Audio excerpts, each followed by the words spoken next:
it! What are you doing? Are you serious? You completely ruined everything. Look at her face, though. The crystal glass trembled in Sarah Chen's hand as her husband David raised a pitcher of muddy water above her head at his parents' anniversary celebration. His girlfriend Jessica stood beside him, smirking triumphantly. Sarah sat motionless in her designer dress as 50 guests watched in horror. None knowing the woman being humiliated had quietly built a $50 billion technology empire over the past decade. The dirty water cascaded down as Jessica's hand connected with Sarah's cheek. "That's what gold diggers deserve," David's mother Margaret laughed, raising her wine glass, completely unaware the company on her paycheck, Chen Global Technologies, belonged entirely to the woman now dripping with filth. What would happen when they discovered the truth? Watching the full video so that you can understand the story, share it to 10,000 people. Subscribe to discover Sarah's incredible origin story. How did a daughter of immigrants build a $50 billion empire in secret? Hit that notification bell so you don't miss what happens next. Bell. Speech balloon comment below. Would you have stayed silent like Sarah, or confronted them immediately? Thumbs up like this video if you're ready to see justice served. The Grand Meridian Hotel ballroom fell silent as the murky water soaked through Sarah Chen's silk evening gown. She remained perfectly still, her posture impeccable despite the gasps echoing around her. 10 years of marriage had taught her to show nothing, reveal nothing, surrender nothing of her true self. "David, isn't this excessive?" his father Robert finally ventured, though amusement colored his voice more than concern. He adjusted the designer tie, a Christmas bonus from Chen Global Technologies' corporate office. He had no idea the woman being degraded had personally approved that gift. Jessica stepped forward in her tight red dress, deliberately displaying her youth. 26 to Sarah's 38. "This pathetic woman stepped on my designer heels. Do you know what these cost?" Sarah knew exactly what they cost. Her private investigators had documented every purchase, including the 2 declined credit cards before David's finally went through. But that information sat in secure files, waiting for the right moment. "I apologize," Sarah said quietly, her voice steady despite the dirty water dripping from her chin. "It was an accident." The apology only angered Jessica more. She wanted tears, wanted the wounded response that would justify what came next. Instead, she got controlled civility, which felt like its own defiance. That's when Jessica spat directly in Sarah's face. The saliva mixed with the dirty water as the ballroom fell into stunned silence. Even David looked uncomfortable for half a second before his mother's laughter shattered the moment. "This is better than reality TV." Margaret Chen clutched her stomach, her diamond bracelet catching the chandelier light. "David, where did you find such a doormat? I've been telling you for years she was dead weight." Sarah's hand moved mechanically to wipe her face with her napkin. The gesture was precise, controlled, because she had rehearsed this. Not this exact scenario, but something like it. She'd known for 3 years this moment would eventually come. What she hadn't anticipated was the specific cruelty of his family's participation. Robert Chen worked as a regional manager at Chen Global Technologies, overseeing operations worth $800 million. He'd held the position for 6 years, earned $340,000 annually plus bonuses. Margaret worked in corporate communications, earning $180,000 for approximately 15 hours of actual work weekly. Neither had ever met SM Chen, the famously reclusive CEO who'd built the company from nothing. Sarah had used her initials and maintained absolute privacy. In a world where female tech CEOs faced relentless scrutiny, anonymity had been her greatest advantage. "You know the best part." David leaned down, wine-sour breath against her ear. "I'm filing for divorce tomorrow, and you'll walk away with nothing because of the prenup you stupidly signed." The prenup. The one Sarah had deliberately crafted with her attorneys, designed to look protective of David's family wealth while containing clauses that would prove devastating to him. The prenup stating any assets acquired through independent business ventures during marriage would remain sole property of the acquiring spouse. David thought that protected his father's management position. He had no idea it protected Sarah's $50 billion empire. I understand, Sarah said softly, rising with as much dignity as someone covered in dirty water could manage. I'll leave now. See that you do, Margaret called out. Don't even think about coming to Robert's retirement party next month. Family only. Robert's retirement party, scheduled at the company's flagship campus. The event Sarah had personally approved a $150,000 budget for, wanting to honor a loyal employee's 28 years of service. Sarah walked through the ballroom, heels clicking against marble, wet fabric clinging to her legs. 50 pairs of eyes followed her exit. David's friends, his associates, family members who'd never bothered learning her background or capabilities. To them, she was simply the quiet wife who'd appeared 10 years ago and faded into the domestic background. What they didn't know could fill libraries. 10 years earlier, Sarah Chan had been 28 years old, holding a master's degree in computer science from Stanford and working 80-hour weeks at a tech startup in Silicon Valley. She'd grown up in a modest apartment in San Francisco's Sunset District, daughter of Chinese immigrants, her father a restaurant cook, her mother a seamstress. She was the first in her family to attend university, paying for her undergraduate degree through scholarships, work-study programs, and fierce determination. Technology became her focus after watching her parents struggle with outdated point-of-sale systems and inventory management. She saw how technology could either empower or exploit small businesses, and decided if she couldn't stop the exploitation, she could at least build something better.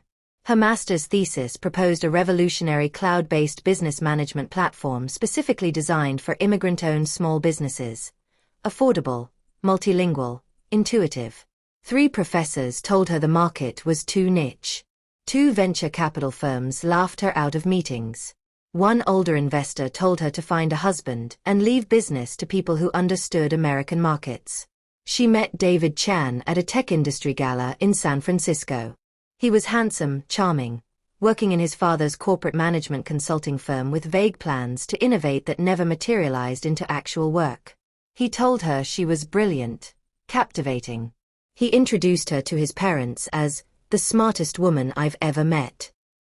For 6 months, she believed him. They married quickly.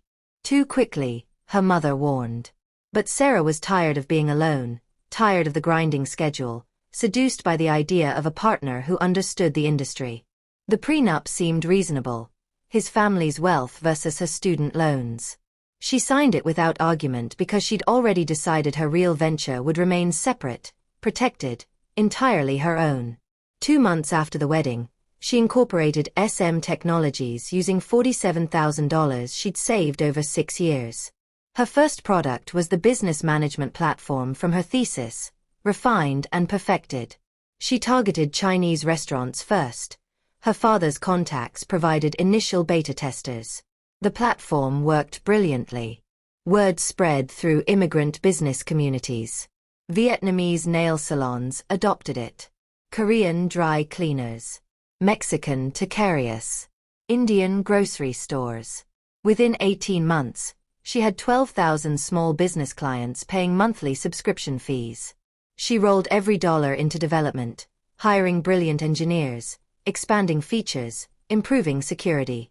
She developed a reputation in certain circles as a mysterious developer who understood small business needs, who provided exceptional customer service in multiple languages, who charged fair prices. By year 3 of her marriage, SM Technologies was worth $12 million. By year 5, $180 million. She'd expanded into point-of-sale systems, inventory management, employee scheduling, and integrated payment processing. David never asked where she went during the day. He assumed she was shopping, meeting friends, occupying herself with idle pursuits. He never noticed the late-night calls she took in the home office, the detailed code reviews she conducted over coffee, the client meetings she scheduled under various pretenses. His inattention was her greatest advantage. By year 7, she'd rebranded as Chen Global Technologies, a calculated irony. Using David's surname provided perfect cover. People assumed connections to his family's consulting business. She remained SM Chen in all documentation, conducting business through executives who respected her demand for privacy. The empire grew exponentially. Strategic acquisitions, international expansion, partnerships with enterprise clients who valued her platform's reliability and her uncanny ability to anticipate market needs. By year 9, tech publications estimated SM Chen's net worth at $31 billion, though they had no idea SM Chen and Sarah Chen were the same person. Throughout it all, David became more distant, more critical, more openly contemptuous. He complained she wasn't social enough, wasn't thin enough, wasn't interesting enough. He started coming home late, then not at all. Sarah hired investigators and documented everything. Not from surprise, she'd seen the deterioration coming, but because she believed in thorough preparation. When she discovered Jessica Patterson 6 months ago, she'd actually felt relief. The end was finally arriving, which meant the next chapter could begin. Now, driving home from the anniversary dinner in her water-soaked gown, Sarah felt that same calm certainty.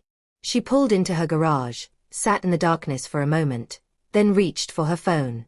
She texted her assistant, James, activate Protocol Omega. Monday morning, 6:30 a.m. Full legal team. His response came immediately. With absolute pleasure, ma'am. They're going to regret everything. Sarah smiled in the darkness. Yes, they were. Monday morning, Sarah arrived at Chen Global Technologies headquarters at 6:47 a.m., entering through the private executive entrance that opened directly into the CEO's suite on the 43rd floor. Her assistant, James Morrison, looked up from his desk with carefully controlled alarm. Ma'am, I heard about Saturday night. Are you all right? James was one of 7 people who knew Sarah's dual identity. Brilliant, fiercely loyal, he'd been with her for 9 years and had personally offered to expose David on 3 separate occasions. Sarah had declined, but appreciated the sentiment. I'm fine. Is the legal team assembled? Conference room B. Waiting since 6:30. James handed her a tablet displaying the morning's priorities. Also, Margaret Chen submitted an expense report for personal shopping she's trying to classify as corporate communications research. 3rd time this month. Deny it. Pull her complete employment file. I want every expense report from the past 3 years reviewed by forensic accounting. James' smile was sharp. With pleasure. What about Robert? Pull his file too. But his review is genuinely performance-based. I want to know if there are any legitimate issues beyond his unfortunate choice in family members. The legal team consisted of 4 partners from 3 different firms, each specializing in different aspects of what was about to unfold. They rose when Sarah entered, expressions ranging from barely concealed fury to professional concern. Mrs. Chen, began Catherine Park, the divorce specialist. Or should I say Ms. Chen? Sarah's fine. She sat at the table's head, accepting the coffee James placed at her elbow. Status. Your husband filed divorce papers this morning at 8:01 a.m. He's citing irreconcilable differences and requesting spousal support of $75,000 monthly based on his accustomed lifestyle. He's also requesting the penthouse apartment, the lake house, and 60% of all marital assets. Sarah almost laughed. The properties David considered marital assets were actually leased in her name from shell companies she controlled. She'd been paying both mortgages from her business accounts for years while he assumed his trust fund covered them. His attorney is Gerald Marcus, Catherine continued. Competent but unimaginative. He'll argue you made minimal financial contributions to the marriage. Perfect. Let him. Sarah turned to the next attorney, David Park, who specialized in corporate law. What about the parents? Robert Chen's employment contract contains standard morality and conflict of interest clauses. Margaret's includes language about representing company values. I've drafted termination papers for both, but Sarah, this will be seen as retaliation. Is Robert's performance satisfactory? Exemplary, actually. His division has grown 15% year over year. Client satisfaction is high. He's genuinely good at his job. Then we don't terminate him. We transfer him. Sarah's smile was cold. There's a division in Anchorage that needs management. Same salary, same title, same benefits. Effective immediately. The Alaska tech sector is booming, and his expertise would be valuable there. The team exchanged glances. Anchorage meant 3,000 miles from family, from Jessica, from his comfortable California life. Technically lateral, legally defensible, but practically, exile. Margaret is different, Sarah continued. Pull every expense report, every receipt, every claim. If there's fraud, and based on what James showed me, there will be, we terminate for cause and pursue criminal charges. That seems... David hesitated. Sarah, she's still your mother-in-law. She laughed while her son threw dirty water on me. She encouraged his girlfriend to assault me. She called me a gold digger while collecting a paycheck from my company. I'm not interested in family sentiment, David. I'm interested in appropriate consequences. The third attorney, Maria Gonzalez, handled public relations. When this goes public, and it will, the media response will be intense. Billionaire CEO reveals secret identity while divorcing husband, writes itself. We need a strategy. We don't reveal anything, Sarah said firmly. David files for divorce from his nobody wife. His nobody wife quietly accepts. The divorce proceeds normally. And when the settlement is finalized, when he discovers his wife is retaining all her assets while he gets nothing, then maybe information leaks to curious journalists. Maybe with documentation of his affair, his public humiliation, his family's complicity. The story will destroy him, Catherine said quietly. Yes, it will. The room fell silent. Sarah knew what they were thinking, that this was vindictive, excessive. But they hadn't been the ones covered in dirty water while 50 people watched. One more thing, Sarah said.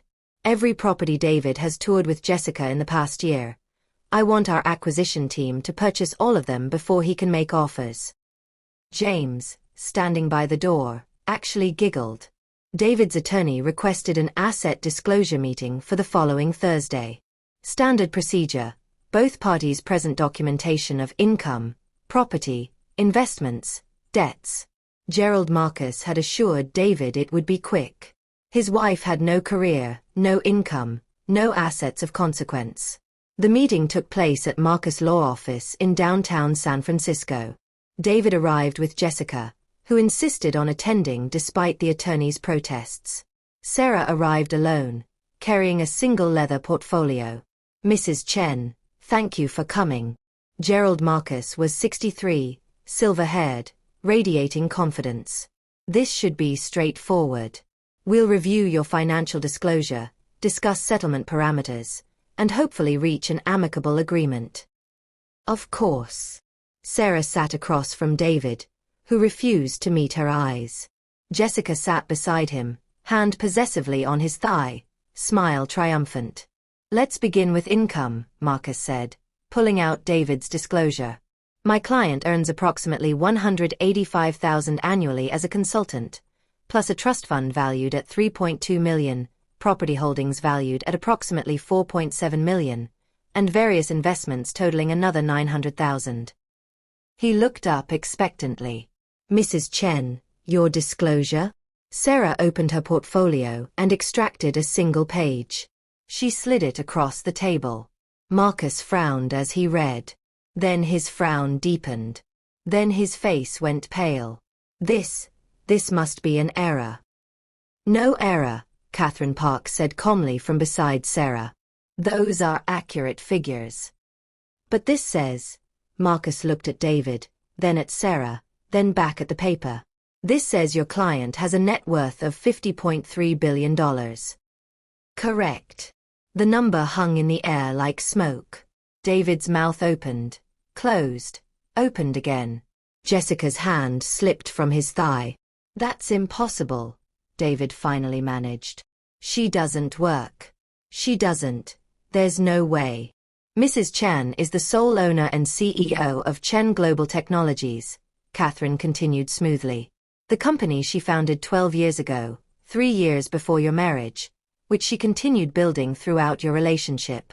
Under the prenuptial agreement you insisted upon, all assets acquired through independent business ventures during marriage remain her sole property. Chen Global Technologies. David's voice was strangled.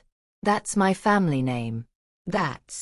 Actually, your father works for Sarah's company. As does your mother. Neither particularly well, I might add, but we'll address that separately. The color drained from David's face as understanding crashed through denial. Sarah watched the progression with detached interest. Shock, confusion, disbelief, finally the dawning horror of complete miscalculation. You were. David couldn't form complete sentences. Working, Sarah said simply. Building. Creating. The same things I was doing when we met, only with more success than you imagined possible. Jessica found her voice first. This is fraud. She hid assets. She disclosed everything required by law, Catherine interrupted. The prenuptial agreement Mr. Chan proposed specifically protected independent business ventures. His attorney drafted that language. Sarah simply took advantage of it. The properties, David whispered. The penthouse, the lake house. Leased from shell companies I control. You've been living in my properties for 8 years, David. I've been collecting rent from you that entire time, though you assumed your trust fund covered it. Gerald Marcus was frantically flipping through documents, searching for some escape clause. He found nothing because Catherine had spent 10 years ensuring there was nothing to find. What about spousal support? Jessica demanded, voice shrill. He supported her. He deserves exactly what the prenup stipulates, Catherine said, which is calculated based on the lower earning spouse's contribution. Mr. Chen's $185,000 salary means he'll receive approximately $1,400 monthly for 3 years, adjusted for inflation. $1,400. David's voice cracked. That's nothing. It's the legal formula based on your income disparity. If you'd like to argue Sarah should receive spousal support from you instead, we're certainly willing to discuss that. The meeting dissolved into chaos. David shouting, Jessica screaming, Gerald Marcus frantically trying to restore order while simultaneously realizing his entire case had evaporated. Sarah sat quietly through it all, hands folded, expression neutral. Finally, she spoke. David, you have 2 options.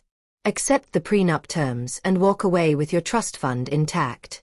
Or fight me in court, where every detail of your affair becomes public record, where your family's employment issues become headlines, and you lose everything anyway, with additional legal fees and public humiliation. You can't do this, he whispered. I already have. Sarah stood, gathering her portfolio. Your parents received notices this morning.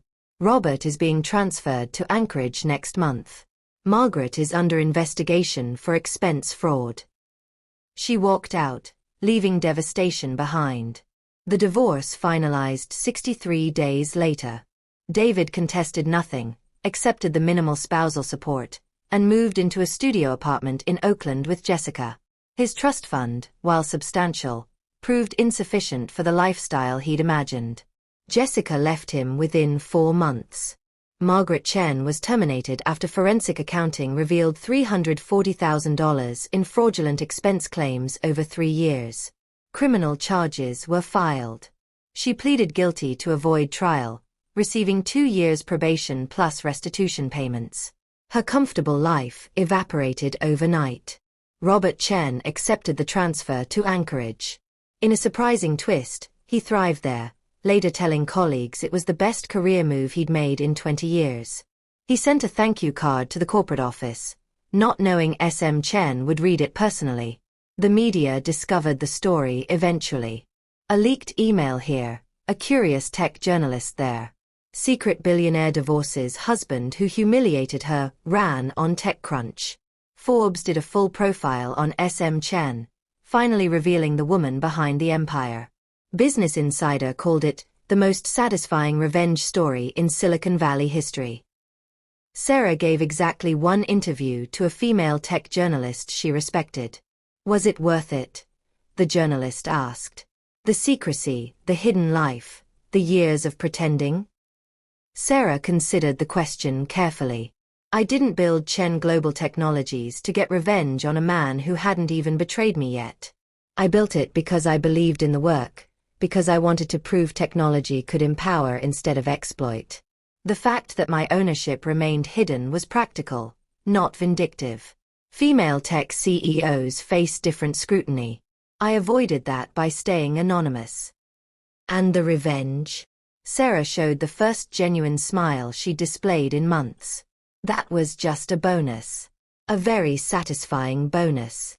Chen Global Technologies continued to grow. Sarah emerged from anonymity gradually, allowing her face to appear in marketing materials, attending tech conferences, building a public profile. She established the SM Foundation, supporting women entrepreneurs in technology, specifically those from immigrant and working-class backgrounds.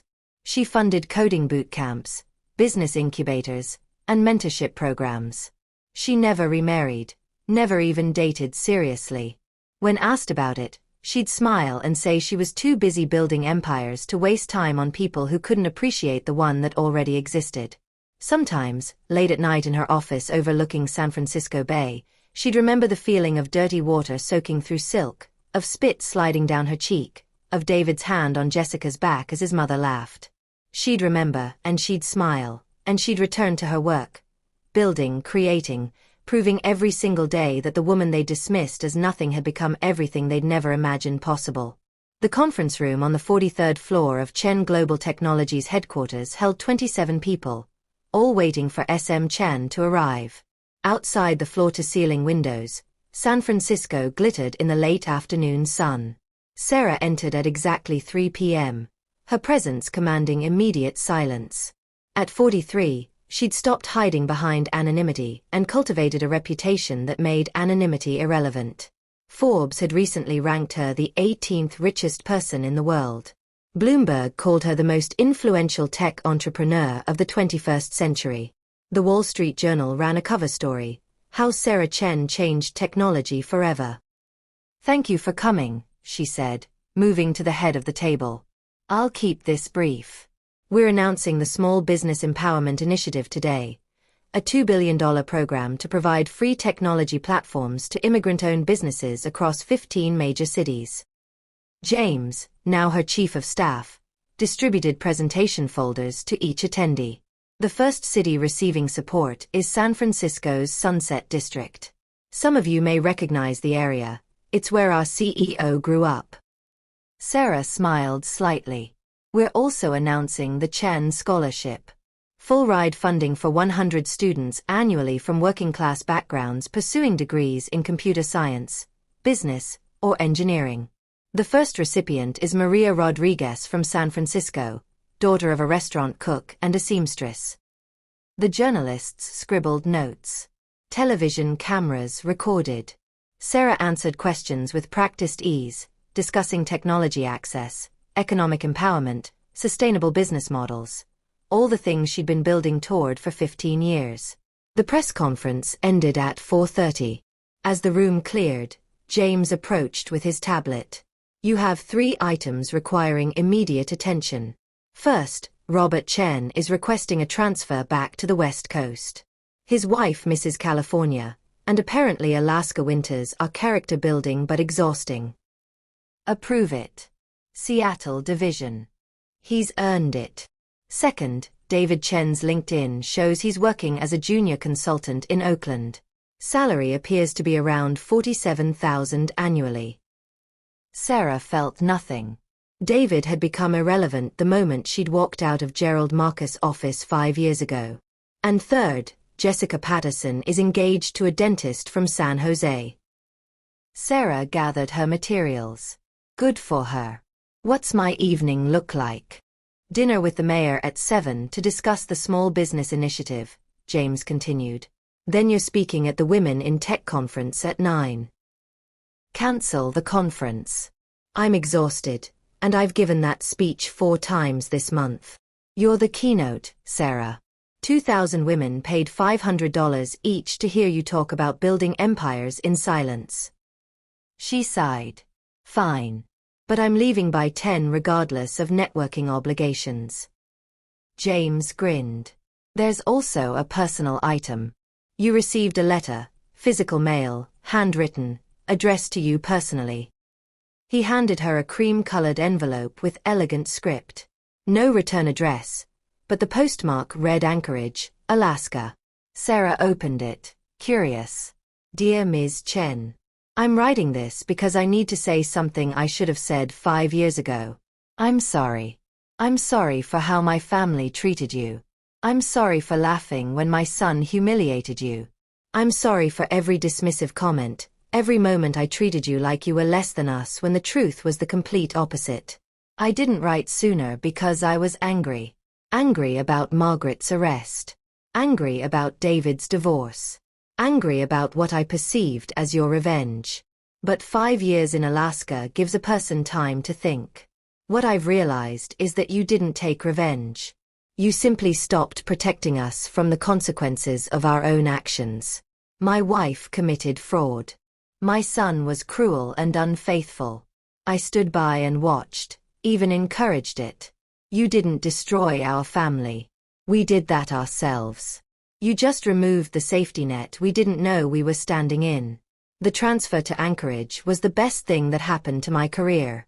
I'm managing operations twice the size of my California territory, working with communities that actually need technology access, making a real difference. My wife and I are moving back to the West Coast next month. But I wanted you to know that these 5 years changed me. Made me better. Made me see the work the way I think you've always seen it. As service, not just profit. I heard about the Small Business Initiative. It's exactly the kind of project I wish I'd had the vision to propose myself. You're changing the industry, Sarah. You're changing lives.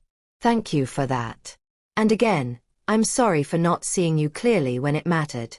Respectfully, Robert Chen. Sarah read the letter twice, then folded it carefully. She felt something unexpected. Not forgiveness exactly, but a softening. An acknowledgement that people could grow, could learn, could become better than their worst moments. Good news? James asked. Surprising news. Sometimes people actually learn from consequences. Speaking of consequences, Margaret Chen was released from probation last month. She's working as a receptionist at a dental office in San Jose. The same office where Jessica's fiancé works. Sarah realized the universe had a sense of irony. And David. Still trying to rebuild. Still bitter, from what our sources indicate. He gives interviews occasionally about how he never really knew his ex-wife. Portrays himself as the victim. Let him. Sarah moved toward her private office. Some people learn from their mistakes. Others just learn to blame someone else for them. She paused at her office door, looking back at James. You know what's strange? I spent 10 years hiding, building in secret, afraid of what would happen if people knew the truth. And now that everyone knows, now that my face is on magazine covers and my name is on buildings, I realize the hiding was never really about strategy. What was it about? Fear. Fear that I wasn't enough. That my success would be questioned or diminished or attributed to someone else. But success doesn't need permission, James. It doesn't need approval. It just needs work, vision, and the courage to build something even when nobody's watching. Profound and slightly cheesy. The women in tech conference will love it. Sarah laughed, genuine and unguarded. Write that down. I'll use it in the speech. She entered her office and closed the door, moving to the windows overlooking the bay. Somewhere out there, David was showing business proposals to clients who didn't know his name. Margaret was answering phones for $18 an hour. Jessica was planning a wedding to a man who could never give her the lifestyle she'd once imagined. And Robert Chen was packing boxes in Alaska, preparing to return west, having perhaps learned something about humility and consequences. Sarah didn't feel triumph when she thought about them anymore. She felt nothing. Not pity, not anger, not satisfaction. They'd become footnotes in a story that had moved far beyond that single moment of humiliation. Her phone buzzed. A text from James. Mayor running 15 minutes late. Time to review scholarship criteria. Sarah pulled up the scholarship applications on her tablet. Maria Rodriguez's essay opened with a paragraph that could have been Sarah's own from 15 years ago. I grew up watching my neighborhood change. Tech companies moved in, rent increased, families were displaced. My father's restaurant, where he worked 16-hour days for 30 years, closed when the lease tripled. I want to build technology that serves communities instead of displacing them. I want to prove that innovation and compassion aren't mutually exclusive. Sarah read the entire application twice. Maria was 22, graduating with honors from San Francisco State University despite working 30 hours weekly at her family's new, smaller restaurant. She'd taught herself to code using free online resources. She'd built a prototype inventory management system specifically designed for small restaurants with multilingual interfaces and affordable pricing. It was exactly what Sarah had built 15 years ago. The cycle was continuing, but this time, she could help. James, Sarah called through her open door. Schedule a meeting with Maria Rodriguez. I want to meet her personally before the scholarship announcement. Already done. She's coming in Thursday at 2 p.m. She's terrified, by the way. Thinks she did something wrong. Sarah smiled. Tell her to bring her prototype. I want to see it. The rest of the week blurred with meetings, presentations, and the endless work of running a $50 billion empire. The mayor's dinner went well. He committed city support for the Small Business Initiative. The Women in Tech conference was energizing. 2,000 women who understood the particular challenges of building in a male-dominated industry. Thursday arrived. At 1:55, James buzzed her office. Maria Rodriguez is here. She's about to hyperventilate. Send her in. Maria entered like someone approaching a throne room, nervous, awestruck, clutching a laptop to her chest like a shield. She was small, barely 5 feet tall, with her mother's Filipino features and her father's Mexican coloring. She wore a carefully pressed business suit that Sarah recognized from Target's professional line because she'd worn similar suits in her early days. Ms. Chen, Maria said, voice barely above a whisper. Thank you for meeting with me. I'm honored. I'm grateful. Sit down, Maria. Sarah gestured to the comfortable chairs by the window, not the formal conference area. Relax. You're not in trouble. I'm not scary. You're SM Chen, Maria said, sitting gingerly. You're literally one of the most powerful people in the world. That's pretty scary. Sarah laughed. Fair point. But I'm also the daughter of a cook and a seamstress who learned to code because I was angry about how technology was used against people like my parents. Just like you. Maria's eyes widened. You read my essay. I read all of them. Yours stood out. Not just because of your story, but because of what you built. James tells me you brought your prototype. Maria's nervousness transformed into excitement. She opened her laptop with suddenly confident hands. It's called Community Serve. It's a complete restaurant management system designed specifically for small, family-owned restaurants. For the next 30 minutes, Sarah watched as Maria walked through her creation. The interface was intuitive, available in 7 languages. The pricing structure was based on revenue percentage rather than flat fees, making it accessible to struggling restaurants. The inventory management included features for bulk purchasing cooperatives, allowing small restaurants to combine orders for better pricing. It was brilliant. Raw and unpolished in places, but the core concept was exactly what the industry needed. Maria, Sarah said when the presentation finished. This is excellent work. What are your plans after graduation? I was hoping to develop it further, maybe find investors, eventually launch it. But most VCs I've talked to say the market is too niche. Maria's voice held familiar frustration. One guy told me to focus on enterprise solutions instead of mom and pop stuff. I had someone tell me almost the exact same thing 15 years ago, Sarah said. He was wrong then, and they're wrong now. The market isn't too niche, it's underserved. There's a difference.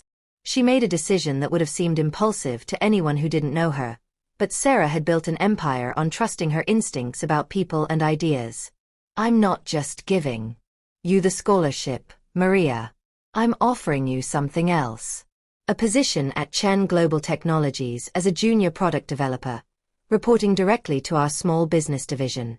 Full salary, full benefits, and dedicated development resources to bring CommunityServe to market under our umbrella. You'd retain creative control and a significant equity stake. We'd provide the infrastructure, support, and market access you need. Maria stared at her, speechless. You don't have to answer now, Sarah continued. Think about it. Talk to your family. But I see in you what I was 15 years ago, and I wish someone had given me this opportunity then. Tears welled in Maria's eyes. I don't need to think about it. Yes. Absolutely yes. 5 years later, Sarah Chen stood in the same conference room on the 43rd floor, but everything had changed. CommunityServe had launched 3 years ago to overwhelming response. Maria Rodriguez, now 27, served as Vice President of Community Technology, overseeing a division that had grown to 200 employees. The platform served over 50,000 small businesses across North America, with expansion into Latin America and Asia well underway. The Small Business Empowerment Initiative had expanded to 30 cities. Independent studies showed it had prevented an estimated 15,000 small business closures during economic downturns and created over 40,000 jobs in underserved communities. The Chen Scholarship had funded 500 students. 73% were women, 85% were first-generation college students, and 62% were from immigrant families. 12 had already founded their own successful startups. Forbes now ranked Sarah as the 12th richest person in the world. More importantly, they'd named her one of the world's most influential philanthropists. Bloomberg had done a feature titled, How Sarah Chen Proved Technology Can Heal Instead of Harm. But today wasn't about celebrating achievements. Today was about difficult decisions. The Amazon acquisition offer is on the table, James said, pulling up the presentation. $68 billion. Cash and stock. They're particularly interested in CommunityServe and our small business infrastructure. The room held 12 senior executives, including Maria. Everyone was looking at Sarah. My recommendation is no, Maria said firmly. Amazon's model is fundamentally opposed to our mission. They'd absorb CommunityServe, strip out the community-focused features, jack up pricing, and integrate it into AWS at enterprise rates. Everything we built to help small businesses would become just another tool for corporate consolidation. The offer is generous, said Jennifer Wu, the CFO. Our shareholders would see enormous returns. We have no shareholders except Sarah, Maria pointed out. She's maintained 100% ownership specifically to avoid this kind of pressure. Sarah had been silent, watching the debate. She'd known this moment would come eventually. Success attracted acquisition offers, and $68 billion was substantial even by her standards. Maria's right, Sarah said finally. Selling would undermine everything we've built. But Jennifer's also right that it's a remarkable offer. So we need to think about sustainability differently. She stood, moving to the windows. I'm 48 years old. Chen Global Technologies is my legacy, but it shouldn't be dependent on me indefinitely. We need to transition ownership in a way that protects our mission permanently. You're not stepping down? James looked alarmed. Not yet. But I'm proposing we establish the Chen Global Trust, a non-profit entity that will eventually own 100% of the company. The Trust's charter will legally mandate our commitment to community technology, ethical business practices, and accessible pricing. No future owner or board can change that mission without dissolving the entire organization. The room was silent as people processed this. You'd be giving away a $50 billion company, Jennifer said slowly. I'd be ensuring it lasts beyond me, Sarah corrected. The trust will be managed by a board of directors, community leaders, technology experts, and representatives from the populations we serve. I'll retain operational control during my lifetime, but the trust ensures the mission survives. This is unprecedented, Jennifer said. Good. Let's set a new precedent. Sarah smiled. Draft the papers. I want the trust established by year-end. The meeting continued for another hour, discussing implementation details. When it finally ended, Maria lingered behind. Can I ask you something personal? Maria said. Of course. Do you ever regret how it ended with David? The divorce, the public exposure, all of it. Sarah considered the question carefully.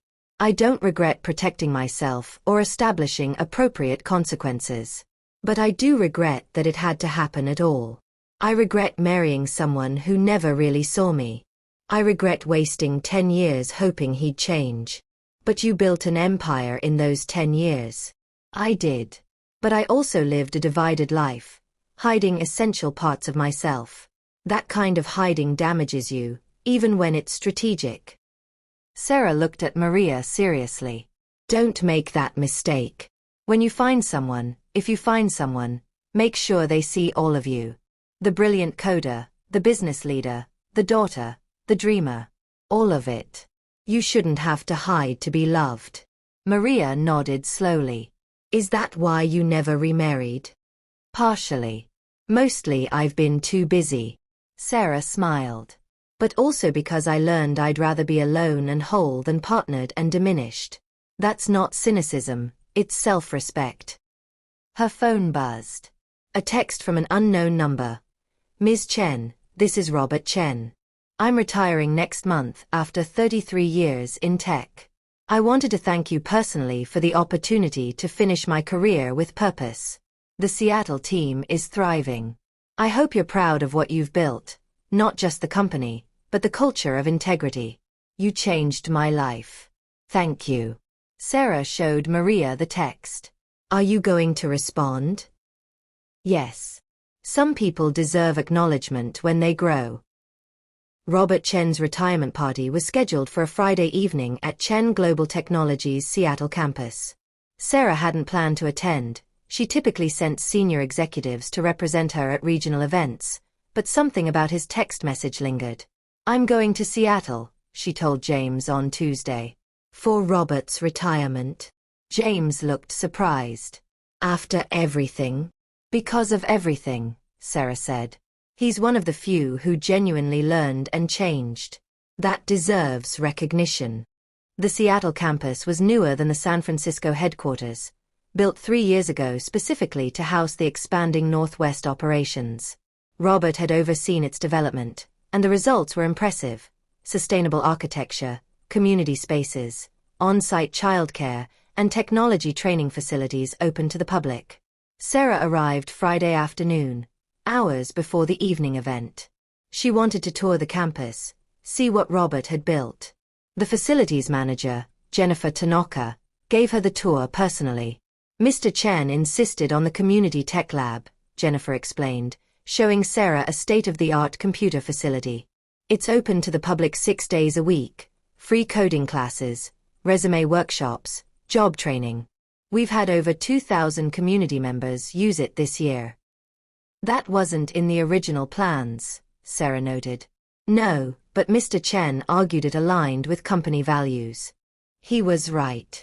They visited the Employee Wellness Center, the rooftop gardens, the collaborative workspaces. Everything reflected thoughtful design focused on people, not just profit.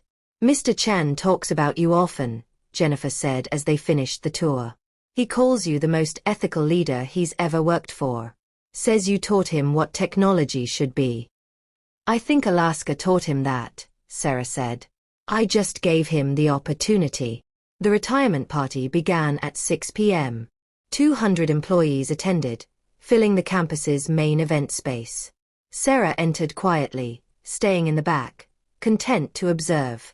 Robert gave a speech about his 33 years in technology, his voice steady but emotional. He talked about his early years, his family, his career. Then he paused. 5 years ago, I was transferred to Alaska. At the time, I was angry. I felt it was unfair punishment for my family's mistakes. But I was wrong. That transfer was a gift. The room was silent. Alaska taught me to see the work differently, to see people differently, to understand that technology isn't about profit margins or market domination. It's about serving communities, empowering people, creating opportunity. Someone once saw that potential in me, even when I didn't see it myself. Someone gave me the chance to become better than I was. He looked directly at Sarah, standing in the back. Ms. Chin, I know you're here. Thank you. For the opportunity, for the patience, and for teaching me what integrity looks like in practice. The room turned. 200 pairs of eyes found Sarah. She hadn't wanted attention, but she walked forward, accepting the moment. Robert, she said when she reached him. You did the work. You made the changes. You built this campus, this culture, this community impact. I just provided the framework. The growth was all yours. May I say something privately? Robert asked. They stepped into a quiet corridor outside the event space. I need to tell you what I never said, Robert began. That night at the anniversary dinner, I knew what David was going to do. He told me that afternoon.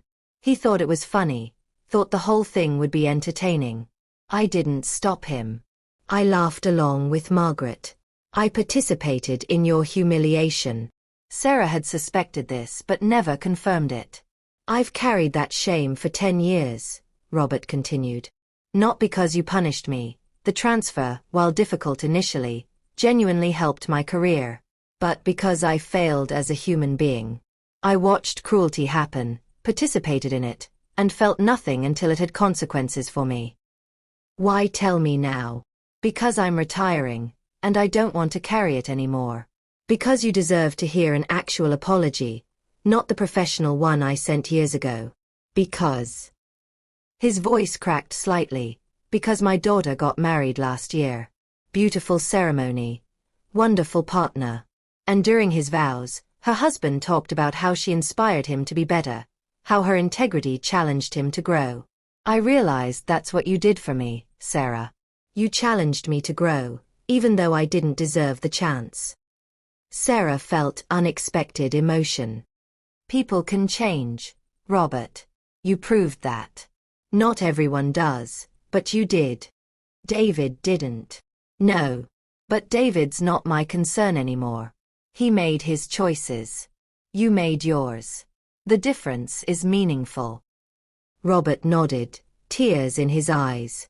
Thank you. For everything. I mean that. They returned to the party. Sarah stayed for another hour, meeting employees, hearing about projects, seeing evidence of Robert's positive influence throughout the operation. On the flight back to San Francisco, she felt something shift, a release of old anger, old hurt. Not forgiveness exactly, but acceptance. The past couldn't be changed, but people could. That had to be enough. 10 years after the anniversary dinner that changed everything, Sarah Chen stood on the stage at the Commonwealth Club in San Francisco, preparing to give what she'd announced would be her final major public address. At 53, she'd accomplished more than most people would in 5 lifetimes. Chen Global Technologies, now valued at $80 billion, served over 200,000 small businesses globally. The Chen Global Trust had been fully established, ensuring the company's mission would survive in perpetuity. The scholarship program had funded 2,000 students. But tonight wasn't about past achievements. It was about what came next. Thank you for coming, she began, her voice steady and clear. I've been thinking a lot lately about legacy, what it means, what it requires, what it costs. The audience of technology leaders, philanthropists, and journalists leaned forward. 15 years ago, I built a company in secret. I hid my identity, my accomplishments, my vision. I told myself it was strategic. Female CEOs face different scrutiny. Anonymity provided advantages. All of that was true. But it was also fear. She paused, gathering her thoughts. 10 years ago, that secret was exposed during a painful personal crisis.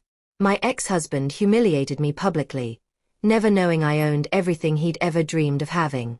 The revenge I executed was precise, legal, and deeply satisfying. The media loved it. The story went viral. Secret billionaire destroys husband became the narrative. But that's not the story I want to be remembered for. Sarah clicked to the next slide. Photographs of small businesses using community serve, families in affordable housing built through her initiatives, students receiving scholarships. This is the legacy that matters. Not revenge. Not vindication. Not proving I was smarter than people who underestimated me. This, empowerment, opportunity, sustainable change.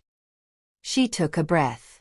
Today, I'm announcing my transition out of daily operations at Chen Global Technologies. I'm 53 years old. I've spent 25 years building this company. It's time for new leadership, new vision, new energy. The room erupted in surprised murmurs. Maria Rodriguez, who started as our first scholarship recipient and built CommunityServe into a platform serving hundreds of thousands of businesses, will become CEO effective January 1st. I'll remain as chairwoman of the Chen Global Trust Board, ensuring mission alignment, but operational leadership passes to someone who represents the future we're building. She clicked to a photo of Maria, now 32, confident and brilliant. I'm also announcing the Chen Institute for Ethical Technology, a research and education center focused on developing technology that serves communities rather than extracting from them. We'll partner with universities, train the next generation of ethical tech leaders, and provide resources for entrepreneurs building solutions for underserved markets. The audience applauded, but Sarah raised her hand. Finally, I want to address something personal. Many of you know the story of my divorce, the public revelation of my identity, the so-called revenge against my ex-husband. It's been a decade. Here's what I learned. She paused, choosing her words carefully. Revenge feels good in the moment. But it's not nourishing. It doesn't sustain you. It doesn't create meaning. Building something meaningful, that sustains you. Empowering others, that nourishes you. Creating systems that outlast your personal grievances, that's what matters. David Chen is working as a consultant somewhere in California. I don't know where, and I don't care. He's irrelevant to my life, my work, my legacy. He was a chapter, not the story. The story is what we build when we stop hiding, stop seeking vindication, and start creating value. She clicked to the final slide, a quote she'd written herself. Success isn't proving you were underestimated. It's building something so meaningful that the underestimation becomes irrelevant. That's my message to everyone, especially women, especially immigrants, especially anyone who's been dismissed or diminished. Don't spend your energy on revenge. Spend it on creation. Don't build empires to prove people wrong. Build empires because the world needs what you can create. The standing ovation lasted 3 minutes. Afterward, Sarah stood in the lobby, accepting congratulations and answering questions. James appeared at her elbow. "Ma'am, there's someone here who'd like to speak with you." David Chen stood by the entrance, looking older, uncertain. Sarah hadn't seen him in person in 10 years. "Sarah," he said when she approached, "I know I have no right to your time. But I wanted to say, I heard your speech. You were right. About everything. I wasted years being bitter about what I lost instead of building something new. You moved on. I didn't. That's on me." Sarah studied him. He looked tired, humbled, genuinely reflective. "I'm glad you figured that out, David. I genuinely am. I don't expect forgiveness. I don't need to forgive you. I just need to not care anymore. And I don't." She turned to leave, then paused. "Build something good with whatever time you have left. That's the only thing that matters." She walked away, James beside her, into the San Francisco night. The empire endured. The work continued. The legacy grew. And Sarah Chin, finally free of the past, moved forward into whatever came next. Thank you for following Sarah's incredible journey from humiliation to triumph. If this story inspired you, backhand index pointing right, subscribe to our channel for more powerful stories of resilience and success. Speech balloon comment below. What was your favorite moment from Sarah's story? What lesson will you take with you? Thumbs up, smash that like button if this story moved you. Bell, hit the notification bell so you never miss our next powerful story. Mobile phone, share this video with someone who needs to hear that their worth isn't determined by how others see them, it's determined by what they build. What story should we tell next? Let us know in the comments. See you in the next one. Sparkles.